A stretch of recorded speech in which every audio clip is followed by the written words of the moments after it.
शिर्क कैसे है, कोई इसकी दलील मिलेगी? वसीला की जो शर्तें हैं वो 3 हैं। अच्छा।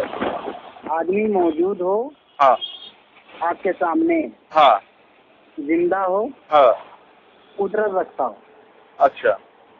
3 चीजें ये मुर्दे के ताल्लुक से हो ही नहीं सकती। नहीं हो नहीं सकता, ऐसा नहीं कि मुर्दों का वसीला ना लिया जाए, जैसे कि अंबिया का औलिया का वसीला लेना शिर्क है, नाजायज है, तो ये आप कोई नस से साबित करेंगे? हमारे साथ हाँ जी, नस से साबित है, नस से साबित है। हाँ तो इरशाद फरमाइए जरा।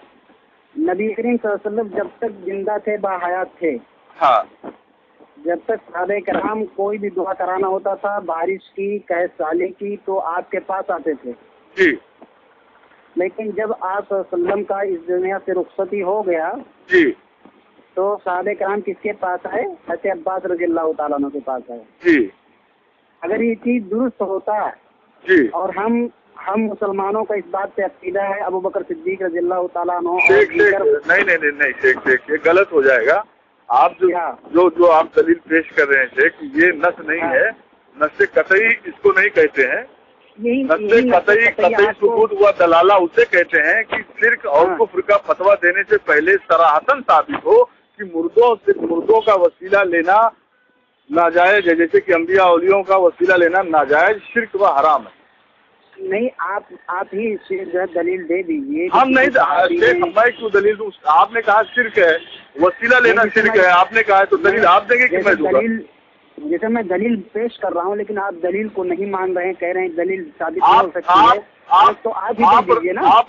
आप रब के काबा की कसम खा के कहें कि आप जो दलील पेश कर रहे हैं वो नस है। बिल्कुल, मैं मस्जिद में हूँ, इमाम हूँ, और बिल्कुल कुरान हदीस पर अमल करते हुए, इस पर ईमान रखते हुए कह सकता हूँ कि ये हदीस दलील है कि साहबे किराम ने नबी करीम सल्लल्लाहु अलैहि वसल्लम की वफात के बाद आपको वसीला नहीं बनाया। नहीं, आपका वसीला नहीं बनाया ठीक है, लेकिन जहाँ पे बिदात और शिर्क का फतवा दे रहे हैं कि मतलब जैसे कि अंबिया औलिया जो वफात कर जाए उनके वसीले से दुआ मांगना शिर्क है, ये नस से साबित होना चाहिए हुजूर। आप भी मानते हैं कि हमारे ईमान से कहीं ज्यादा मजबूत साहबे कराम का ईमान था? जी, हमारे ईमान से कहीं ज्यादा मजबूत ईमान साहबे कराम का था, ठीक है? हाँ, उनके बारे में कहा गया कि अगर 1 मिनट वो नबी सल्लल्लाहु अलैहि वसल्लम के पास खड़े थे और हम पूरी जिंदगी इबादत में लगा दें तो उतना बराबर नहीं हो सकता।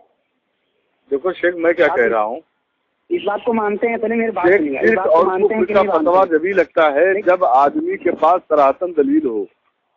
अब आप ये कह रहे हैं कि नबी करीम सल्लल्लाहु अलैहि वसल्लम जब जिंदा थे तो लोग उनके वसीले से दुआ तलब करते थे, बाद वफात किसी सहाबा ने उनसे के वसीले से दुआ नहीं मांगा। ये बात बिल्कुल सराहत के साथ ये है, मतलब कहीं से साबित नहीं है। तो मैं ये कह रहा हूँ कि नबी करीम सल्लल्लाहु अलैहि वसल्लम ने कहीं इरशाद फरमाया है कि बाद वफात किसी का वसीला लेना नाजायज व हराम है। अच्छा भाई, मदद किससे मांगी जाती है? जो हमारे सामने वो उसी से मदद मांगेंगे ना जी। हम जानेंगे वो तो हमारी मदद कर सकता है। हाँ, हमारे सामने है, उस पर कुदरत रखता है, तभी तो उससे मदद तलब करेंगे। ये बताइए। नहीं, वसीला की बात हो रही, मदद कहाँ पे आप आ गए? ये तो वसीला की बात हो रही। वसीला मदद में बहुत फर्क है। वसीला और मदद दोनों एक दूसरे से मेल जोड़ है, इस बिना पे देखिए शेख, मैं क्या कह रहा हूँ, वसीला और मदद दोनों में बहुत फर्क। वसीला लेना तो क्या दलील है? शेख, वसीला लेना जो है शिर्क है, इसके ऊपर आप नस दें, हमें कोई सबूत दे। अच्छा, सराहतन दलील चाहिए, कतई सबूत, कतई दलाला। तो कतई दलाला तो मैं दे रहा हूँ भाई आपको। नहीं, ये आप दलाला नहीं दे रहे, ये आप बता रहे हैं कि आप जिंदा थे तभी आपने वफात दिया, उनसे वसीला तलब किया, वफात के बाद किसी ने उनका वसीला नहीं लिया। तो यहाँ से आप कयास वहाँ मत फिट करिए। और या फिर चलिए, मैं इस कयास को भी कबूल करता हूँ शेख, मैं इस कयास को भी कबूल करता हूँ आपके, लेकिन आप अपना कयास किसी मुहद्दिस से दिखा दीजिए, किसी किताब में, इस हदीस की शरह में कि फला मुहद्दिस ने ऐसा बयान किया हो। आप जो है जी कुरान और हदीस पढ़िए, वहाँ पे जहाँ पे वसीला हुआ होता है वो इलैहिल वसीला का लफ्ज़ आया है। अल्लाह तक पहुँचने के लिए वसीला का जो है एक जरिया अख्तियार करो, तो वहाँ वसीला क्या है उसकी तशरीह देख लीजिए। अगर मैं वसीला नहीं, वो मैं नहीं देखूंगा। आपने जो آپ نے جو دلیل مجھے دی ہے یہ میں آپ کا قبول کروں گا، لیکن ایک شرط ہے کہ جس طرح آپ نے اس حدیث سے استدلال کیا ہے اسی طرح اور کسی محفظرین نے محدثین نے استدلال کیا ہو اس حدیث کی شرح میں بیان کیا، آپ وہی بتا دیجئے، میں ماننے کو تیار ہوں. چلیے. ارے بھائی محدثین جب استدلال کریں گے تو ہم ہی تو ان کے نقش قدم پر چلیں گے. کوئی آدمی اپنے سے تھوڑی کسی حدیث کی تشریح کر دے گا. ہاں تو بتائیے اس حدیث کی تشریح جسے آپ نے کیا ہے کہ اس سے یہی ثابت ہوتا ہے کہ بعد وفات وسیلہ لینا ناجائز ہے، تو بتائیے کوئی ایک محدثین کا نام بتائیے جنہوں نے ایسا کیا ہو. آپ بتائیے کیا جیسے مردے سے وسیلہ لے سکتے ہیں آپ اس کی دلیل؟ وہ میں بعد میں بتاؤں گا. میں تو آپ کے پاس مسئلہ جاننے کے لیے آیا تھا. آپ نے ڈائریکٹ وسیلہ حرام ہے، یہ شرک ہے، وہ شرک ہے، آپ نے بتا دیا، لیکن دلیل آپ نہیں دے پا رہے ہو. آپ جو مسئلے کو جاننے کے لیے نہیں. جی شیخ. ہاں صرف پریشان اور قرآن حدیث کا انکار کرنے کے لیے ایسا بول رہے ہیں. یہ کہاں سے؟ اب اس کی بھی میں آپ سے دلیل مانگوں گا تو آپ نہیں دے پاؤ گے شیخ. ارے بھائی میں بول دیا وقت وہ وسیلہ کا لفظ قرآن میں موجود ہے، آپ سب کے دیکھ لیجیے پھر اس کی تصویر میں آپ وہ ابھی دیکھوں گا. شیخ میں قرآن کی طرف ابھی نہیں جاؤں گا. آپ نے جو دلیل پیش کیا ہے، دلیل جو آپ نے پیش کیا ہے اور اس سے جو استدلال کیا ہے، ایسا استدلال کون سے محدث نے کیا ہے وہ آپ مجھے بتا دیں، یا پھر تنہا آپ کا اکیلا ہے وہ؟ نہیں میرا اکیلا نہیں، اکثر محدثین کا ہے بھائی. ہاں تو بتائیں نا، کتاب کا نام بتائیں نا. Hello hello. ہاں سن رہا ہوں. جی بولیے. میں ڈھونڈ رہا ہوں. ہاں مل جاتا تو بتا دیتا ہوں اس وقت. جی.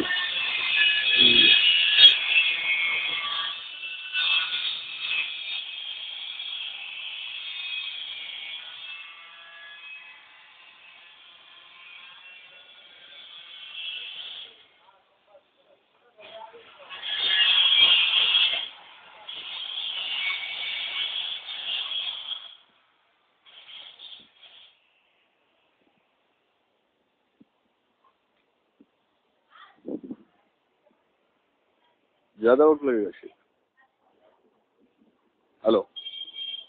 ہلو. دیکھیے وسیلے کی ناجائز صورت کیا ہے؟ ہاں بولیے نا. ہاں وسیلے کی ناجائز صورت یہ ہے، یہ کتابی تحریر ہے، میں اپنے سے نہیں بولتا ہوں. کتابی تحریر ہے، کتاب میں لکھی ہوئی بات. کس نے لکھا ہے؟ کس نے لکھا ہے بھائی اس کو؟ ارے یہ بڑے آپ سنیے نا. ہاں بولیے. پھر فیصلہ کیجیے. میں مصنف کا نام پوچھ رہا ہوں بھائی، میں ابھی کچھ بول نہیں رہا ہوں. ہاں تو سنیے نا. وسیلے کی ناجائز صورت یہ ہے کہ مخلوق کی عزت اور مقام یا ان کی ذات کے واسطے سے دعا کی جائے، یہ چیز ناجائز ہے. یا اس طرح سے کہنا کہ اے اللہ فلاں کے ذریعہ یا فلاں کے صدقے یا فلاں کے وسیلے سے ہمارا کام کر دے، دعا قبول فرمائے، یہ چیز بھی وسیلہ جو ہے جائز ہے. وہ اس جائز میں سے نہیں ہے بلکہ یہ ناجائز ہے. اور پھر وسیلہ کی کتنی شرطیں ہیں، کتنی قسمیں ہیں. وسیلہ کی 3 قسمیں. اللہ تعالیٰ سے اس کی ذات، اس کے اسماء الحسنی کے ذریعے وسیلہ چاہنا. نہیں بس یہیں سے ختم کریے. ناجائز ہے، انہوں نے کہا ناجائز ہے. آپ بتائیے ناجائز ہونے کی انہوں نے کیا دلیل دی، اور یہ جس کی کتاب سے آپ مجھے حوالہ پیش کر رہے ہیں وہ اس کا مصنف کون ہے؟ یہ دیکھیے مصنف کیا ہے، یہ قرآن کی دلیل دے رہا ہے. قرآن سے جو ہے آج میں بتا رہا ہوں. شیخ آپ نے کہا کتاب التحریر پڑھ رہا ہوں میں، یہ ایک کتاب ہے تو میں پوچھ رہا ہوں اس کا مصنف کون ہے؟ یہ جو ہے ایک جماعت ہے دعوت و تبلیغ، اس کی طرف سے شائع کردہ کتاب ہے. دعوت تبلیغ دیوبندی؟ دعوت و تبلیغ دیوبندی صرف نہیں کرتے ہیں، آپ کو معلوم ہونا چاہیے. اچھا ٹھیک ہے. انہوں نے اپنے کتاب میں لکھا کہ یہ ناجائز ہے، تو ٹھیک ہے ناجائز ہے. ناجائز ہونے کی کوئی دلیل دیا انہوں نے؟ صرف انہوں نے ایسے ہی لکھ دیا ناجائز؟ دیکھیے اس میں وَلِلَّهِ الْأَسْمَاءُ الْحُسْنَىٰ فَادْعُوهُ بِهَا، اللہ تعالیٰ کے بہت سے نام اس کے ذریعے سے آپ جو ہے دعا کیجیے. اس میں کسی بھی شخص کا نام نہیں ہے، اللہ کے ناموں کے ذریعے سے وسیلہ کیا جاتا ہے، دعا کیا جا سکتا ہے. اور اسی طرح سے صحیح بخاری. آپ نے ابھی بھی مسئلہ کلیئر نہیں کیا ہے. آپ نے کتاب بتائی ہے کتاب التحریر، اس مصنف کا نام بھی نہیں آپ بتا رہے ہو. دعوت تبلیغ کے ایک عالم ہے، ارے کون سے عالم ہے وہ میں پوچھ رہا ہوں. دوسرا یہ انہوں نے کہا یہ ناجائز ہے وسیلہ لینا، لکھا ہے کتاب میں کہ ناجائز ہے تو ناجائز کیسے ہے اس کی انہوں نے دلیل حوالہ نقل کیا ہوگا، وہ بھی آپ نہیں بتا رہے. Hello hello hello hello hello شیخ